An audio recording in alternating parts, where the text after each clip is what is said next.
प्रिया भक्तजनों, नवरात्रि का यह पावन पर्व है जो आत्म शुद्धि, शक्ति, संग्रह और आध्यात्मिक ज्ञान की 9 रातों का महापर्व है। आज अपने अंतिम चरण में पहुंच चुका है। पहले दिन मां शैलपुत्री के रूप में चेतना के आरंभ को नमस्कार करते हुए हमने ब्रह्मचारिणी तप, चंद्र घंटा के बल, कुष्मांडा की सृजन शक्ति, स्कंद माता के वात्सल्य और कात्यायनी के शौर्य और कालरात्रि की निर्भीकता और महागौरी की पवित्रता को जिया है। आज नवमी तिथि को यह संपूर्ण साधना, यह गहन तपस्या देवी दुर्गा के 9 स्वरूपों मां सिद्धिदात्री के चरणों में समर्पित है। मां सिद्धिदात्री अंतिम देवी नहीं है, वह पूरी यात्रा का परिणाम है और पूर्णत है अंतिम उपलब्धि है। सिद्धिदात्री नाम का गुण अर्थ और महिमा मन का नाम ही संपूर्ण साहित्य का बोध कराता है। तो हम आज आपको ले चलेगा नवरात्रि के 9वें दिन और भाग अंतिम की तरफ। आइए शुरू करते हैं मन सिद्धिदात्री की कथा। हमारे YouTube चैनल दिव्य दर्शन में आपका स्वागत है। एक ऐसा आरंभ जहां न सूर्य था, न चंद्रमा, न तारे, न पृथ्वी था, तो बस एक गहरा, अथाह और अंधकारमय शून्य, महाशून्य। इस महाशून्य में न जीवन था, न काल था, न कोई गति। सब कुछ रुका हुआ था, स्थिर।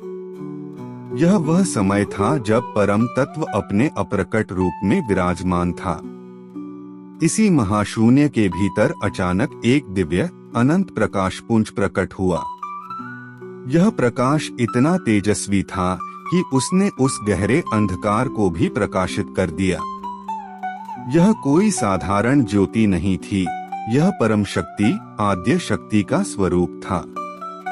इस शक्ति ने धीरे धीरे एक भव्य और तेजस्वी रूप धारण किया, वही रूप जो त्रिदेवों ब्रह्मा, विष्णु, महेश की जननी महादेवी का था। महादेवी ने अपने भीतर से 3 विराट तेजस्वी पुरुष उत्पन्न किए। ये थे ब्रह्मा सृजन के अधिपति, विष्णु पालन के सिद्धियों के लिए महादेव का महातप। ब्रह्मा, विष्णु और महेश ने महादेवी के वचनों को शिरोधार्य किया। वे एक विशाल शांत सागर के तट पर पहुँचे और हजारों वर्षों तक ध्यान मग्न होकर कठोर तपस्या में लीन हो गए। उनका ध्यान इतना गहरा था कि उन्हें न दिन का होश था, न रात का, न भूख का, न प्यास का। लेकिन इन तीनों में भगवान शिव का ध्यान सबसे अधिक गहन और अद्वितीय था। शिव ने अपनी शक्ति को पूरी तरह से अंतर्मुखी कर लिया था। उन्होंने अपने मन, बुद्धि और अहंकार को शून्य करके केवल उस परम शक्ति का आह्वान किया जिसने उन्हें जीवन दिया था।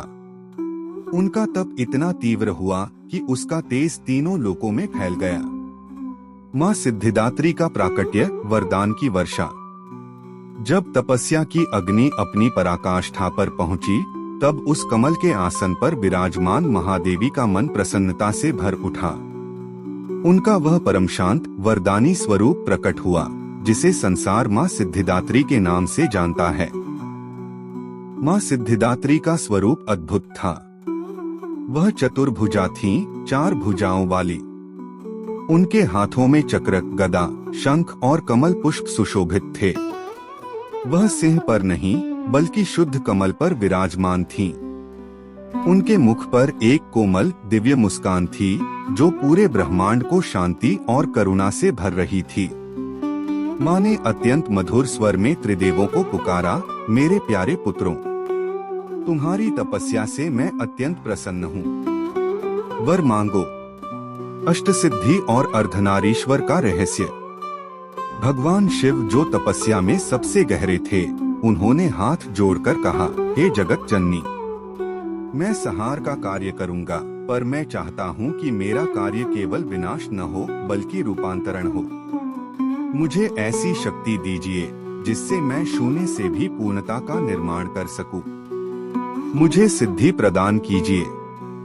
मां सिद्धिदात्री मुस्कुराई और बोली, तथास्तु, मैं तुम्हें अष्ट सिद्धियां प्रदान करती हूँ। उन्होंने शिव को 8 अलौकिक सिद्धियां प्रदान की।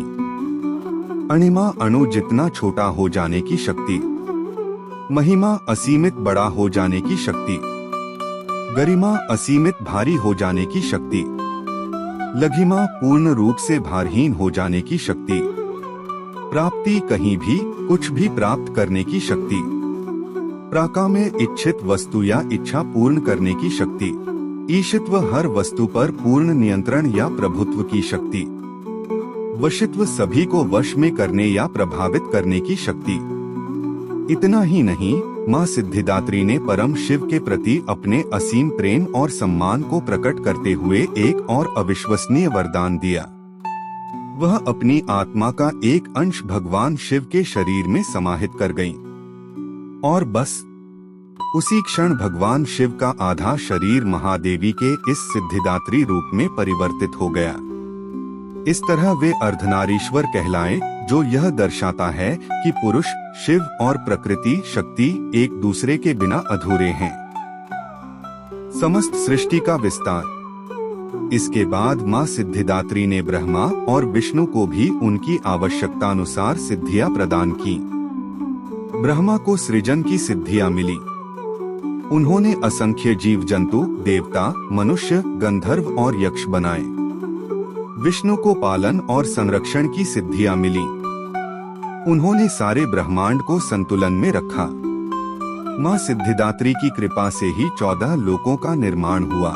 9 ग्रह अपने अपने पथ पर घूमने लगे और जीवन का अद्भुत खेल शुरू हुआ। यह कथा बताती है कि सृष्टि का आरंभ, उसका पालन और उसका अंत सब कुछ सिद्धिदात्री की शक्ति से ही संभव है। कथा का संदेश और आह्वान। माँ सिद्धिदात्री की कथा केवल एक पौराणिक गाथा नहीं है, बल्कि जीवन का एक गहरा सूत्र है। सिद्धिदात्री का अर्थ है सिद्धि, सफलता, पूर्णता, लसदात्री, देने वाली। यह माँ हमें सिखाती हैं कि जीवन में किसी भी बड़े लक्ष्य को प्राप्त करने के लिए तपस्या, गहन प्रयास, अनुशासन और एकाग्रता आवश्यक है। जब आप सच्चे मन से अपने लक्ष्य पर ध्यान केंद्रित करते हैं, तो माँ सिद्धिदात्री स्वयं आपके भीतर सिद्धि के रूप में प्रकट होकर आपके अज्ञान को दूर करके आपको पूर्ण